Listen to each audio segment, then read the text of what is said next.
Hey, thanks for tuning in. I'm coming off a really nice show with the Stampede String Band last night. We had our album release party, and the new album is called "The Last Shall Be First." I'm going to be playing some of my old music for you, but this album I feel like in a way is the culmination of all this life's work for me, because as far as the songwriting goes, the lyrics, the music, I feel like this is everything that I wanted to accomplish. No, I mean, there's more. There's other things I'd like to try my hand at. I don't mean like I'm done and I can hang up my hat now or anything. But this is in a sense like the album I always wanted to release. I always wanted to be able to accomplish something like we've done with this one. This is just a duet album, me and Aaron Nicely, and typically the Stampede String Band is a bigger formation than that. But this one was just the two of us. And last night we were playing with Kyle Buck, one of our original members, back in the band. But I'm just like I say, really happy with it. If you guys are interested, check it out. The album's called "The Last Shall Be First." The band is the Stampede String Band. I'm gonna play a couple of old songs for you, and these first two here actually started off as the same song, and at the end of the song, I had this variation on the idea that I thought was so interesting that I wanted to put it and make a brand new song out of it. Um, Now, I think the opposite would be a better idea to take these two interesting ideas and put them together into one song. So you got one song that's just totally loaded. But at the time, um, I guess I was just kind of beginning to take an interest in this idea that I could actually write a lot of songs. And this is song number 14 and number 16, I think, that I'm going to do for you right here. So it's not like I'd written tons and tons of songs at this point, but the possibility must have been there for me already. So I thought, let's split this apart. We'll have two songs. That's even more. But again, now I would think it'd be better to go for quality rather than quantity. Although I'm not saying anything bad about quantity. I think writing lots and lots of songs has been helpful for me. Well, I'll just jump into it. This one is called "Those Words."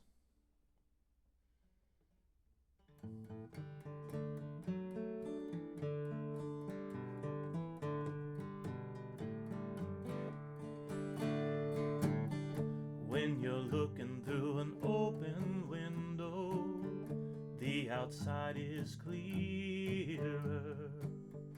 When I'm quiet and I listen closely, I can almost hear her walking away. Those words were like the footsteps. Those words will make me cry. Those words fill me with sorrow. I could almost die.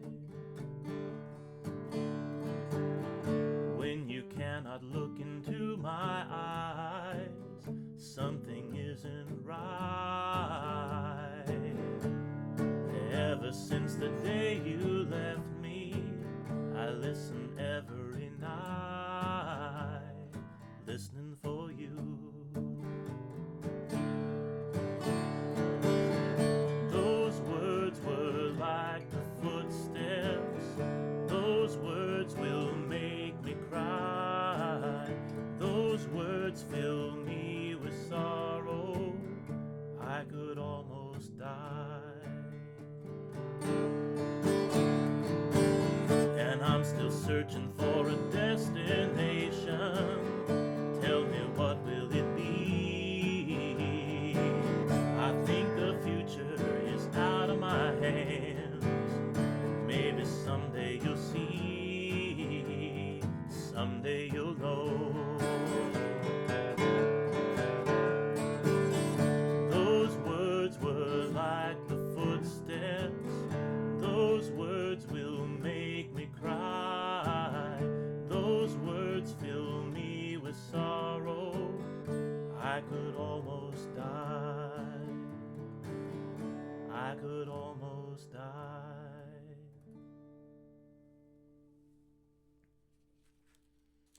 I do get a little bit of variation in that version where I go up on the last verse there. The melody changes a little bit. So I guess from a pretty young age, I must have been interested in trying to figure out ways to make one verse the same thing as the others and yet a little different at the same time. Now, as I said, this one will be based on that song here, so it's going to be very similar. The chords have sort of a different feel, but the melody is going to be really similar. But this will represent that variation that I came up with, and I come up with different ways of varying this idea too once I get there. So it's like this musical idea benefited by making it its own song because I got to explore some other ideas still. But I mean, in a sense, it's like maybe it would have been nice to split them apart and then put them back together, and that would have been the way to come up with the best or the most good ideas to include in a song. But they're two songs for right now. This one's called "Never Should Have Fallen in Love." You were a woman of beauty, swim like a swan and you fly like a dove. I'm not where I'm supposed to be now. Never should have fallen in love.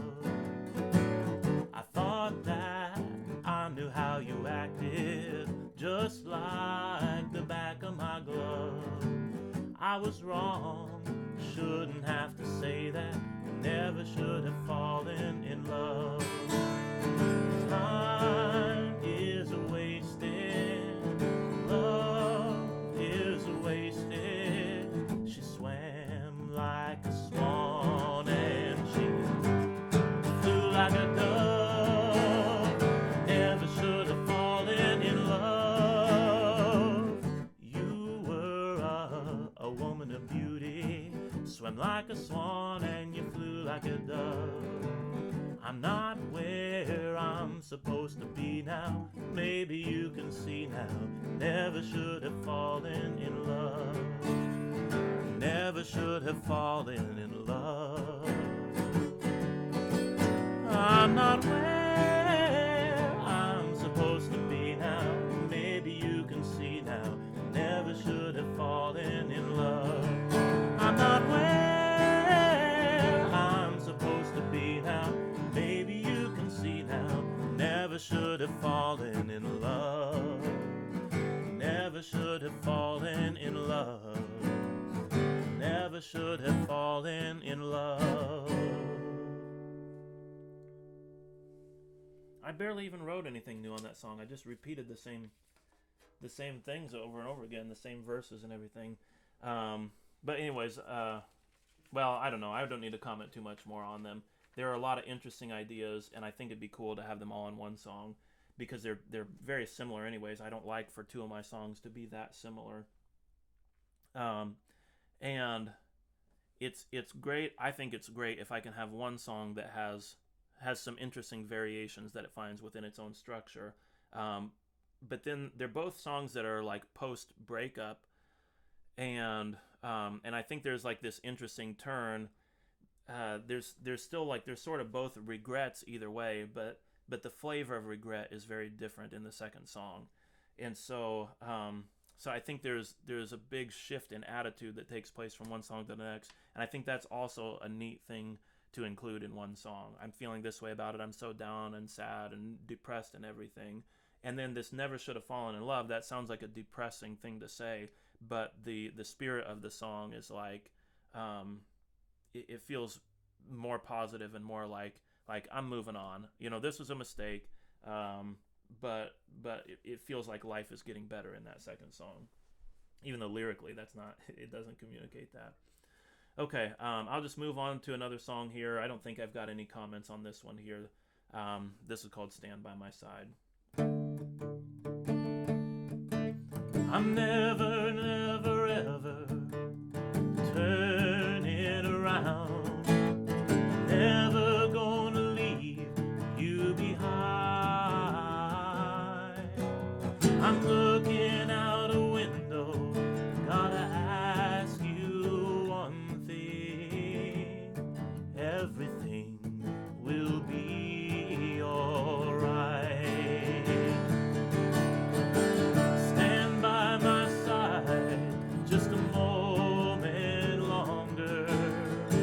Stand by my side, see what we can see. Stand by my side just a moment longer. And tonight I'll sing you to sleep. I'm never, never, ever saying never again, 'cause never, never, ever change the world. I'm looking at the stars shine, gotta ask you one thing. Everything will be alright.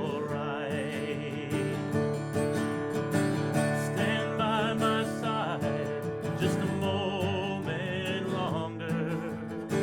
Stand by my side, see what we can see. Stand by my side just a moment longer. And tonight I'll sing you to sleep. A long, long time ago, long forgotten, I used to sing to you each night.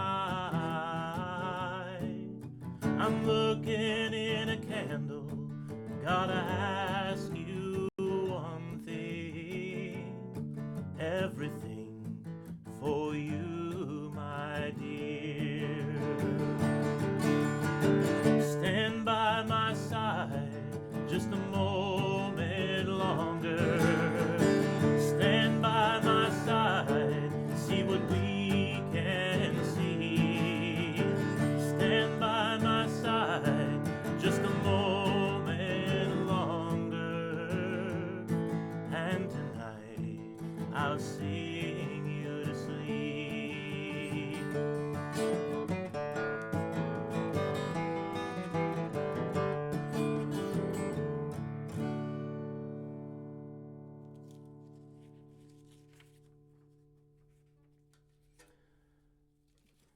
Now those are songs that I liked. I have a great fondness for my songs. You know, if I come up with an idea that I don't like, then I'm not going to write a song about it. And I have come up with ideas that that annoy me or whatever, that I just don't really like them very much. So okay, I'm not going to write a song on that idea. So if the song exists, then there's something in it that I like and that I found compelling. And I enjoy my songs in the same way that I enjoy other songs that are written by other people. I mean, not that there's no pride of having written something, but that's not what I'm describing. It's not like I love this because I accomplished something amazing and I can show it off for the world or anything like that. But I can get lost in my songs in the same way that I might get lost in somebody else's songs. So those ones that I played for you before, I've got a fondness for them. Like, they have a kind of a special place in my heart. But this one that's coming up here, this is called You Can Come to Me. And this was like a one of those sort of pinnacle songs for me, that I just felt like this isn't just something that I like and something that I can get lost in, but there's something very special about this one. And as I come back to this now, I'm not really sure why this one was so distinct for me, why it was this one that I liked so much and not the song that I just played for you, or one of the two that I started with. Why was it that this one had a special place? And I do like the music. I'm very fond of it, again, musically. Lyrically, and I don't think this is the reason why it was special to me, but there is something that I think now is very striking in the lyrics. I've got this line: I've spent this time running from my shadow and running from myself. And that's going to be in the first verse, although it takes me a little while to get to the first verse. And then I come back to this idea in this version. It'll be the last verse. There's one other verse that I'm just not going to sing for you. I'm going to cut that off of it. But so what will be in my last verse now for you will be, I've spent this time running from my shadow and never knowing how. And this was a really compelling lyric to me, and this was probably lyrically the most interesting thing. I sort of like something about the chorus, but there's something kind of more magical about this idea of running from my shadow. And I can look at that now and I can see I mean, even just I don't even have to explain it. I can just ask it as a question. What could it mean for a person to be running from his shadow? And then I add it in here. I've got this line, and running from myself. So there's something dark that's following me around, and I've been trying to run away from it. And it's a part of myself. So I don't need to explain it too much further. I mean, I think you can see like the significance of the idea of running from one's shadow. And when I wrote this, I I I wouldn't have been able to explain anything. The image was compelling, and it was compelling like as a mystery. Um, so again, like I was sort of detached from, you might say, the psychological meaning of the phrase, and yet I really enjoyed it and I really liked it. But it was the image or the symbol, or it was this kind of like mysterious resonant power of the image rather than the meaning. That was what captivated me when I was younger. Okay, well, I think that's all I will say about this. But to get back, the point that I'm trying to make is just simply that that it isn't exactly meaning that captivates us, and I think the things that we're captivated by are meaningful things, but but it's not meaning in the sense of like rational understanding. That's not where the power of something comes from. And for me as a kid, writing this song, that wasn't where this came from. I think these are probably all around fifth grade. I might have been getting into middle school at some point or another around here. But I mean, I'm right in that stage of life when I was writing these things. Okay, so I'll just jump into the song now. You can come to me. Oh, girl, you can come to me. Don't have to run from me. You came to save me. You just enslaved me. I've spent this time running from my shadow, running from myself. You spent your time breaking hearts to pieces, thinking life is swell. Girl, you can come to me. Don't have to run from me. You came to save me. You just enslaved me. Well, I've got news. Wouldn't hate to break it. Hearts don't break alone. I know you'd love for my heart to love you. You're not on your own. Girl, you can come to me. Don't have to run from me. You came to save me. You just enslaved me. You were made for me. Yeah, you're my type.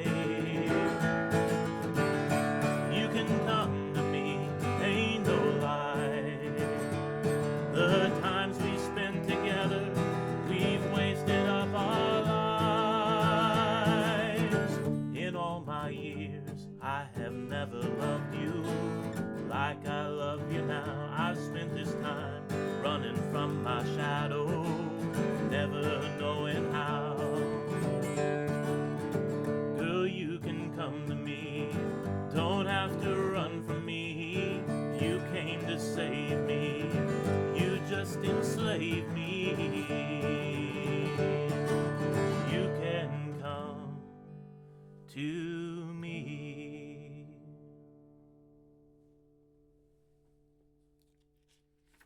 And I'll do one more. I think all these songs are in D that I've played for you. Although one of them I played in the wrong key, so I shouldn't say too much about that.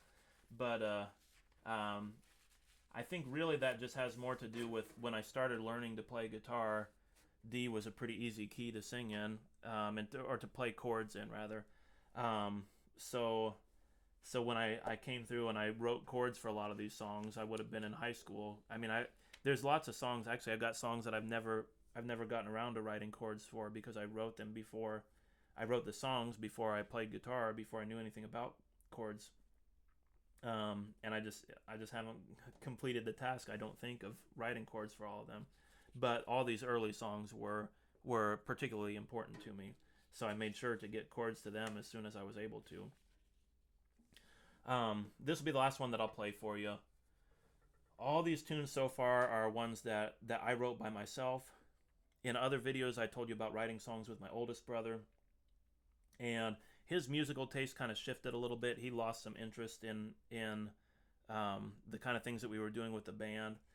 And these are also kind of more like folk songs, and especially this one here. And I think he didn't have a whole lot of interest in that. This next song that I'm going to play, he really didn't like it. And I didn't understand, because I thought this was great. I thought this was quite an accomplishment musically. I mean, just as far as the melody and everything. And it is kind of like sappy, sentimental, so I can see reasons why somebody would not like the song. But again, it was like a big difference of opinion. And he'd kind of been losing interest, and then when I was writing stuff like this, then I think that was kind of, all right, he's done at this point. I actually did work on this one with my little brother, and he didn't make a lot of contributions. And there may have been one other song that I kind of worked on or worked it out with my little brother. But I think this is the first one that he contributed to. We would write songs together a few years later, but this wasn't something that I did normally. So this is at least the first serious song that me and my little brother worked on together. I am the one who will stand here forever. You are the one who will stand by my side. We are the ones who will stand here together. Love is love, and true love never dies. When we stand together, flowers always bloom. The sky starts smiling 'cause the sun's shining through. Tears of joy are falling, creatures gather round. All of earth rejoice to the music's sweet sound. I am the one who was walking through the forest. You are the one who was walking down the street. Time was so lovely that I sang out this chorus. Love is love, and that now I can see. When we stand together, flowers always bloom. The sky starts smiling 'cause the sun's shining through. Tears of joy are falling, creatures gather round. All of earth rejoice to the music's sweet sound. I am the one that knew we should be together. You are the one, and you knew just what to do. And from this moment, a dance will last forever. Love is love, and I'm in love with you. Love is love, and I'm in love with you. Love is love, and I'm in love with you.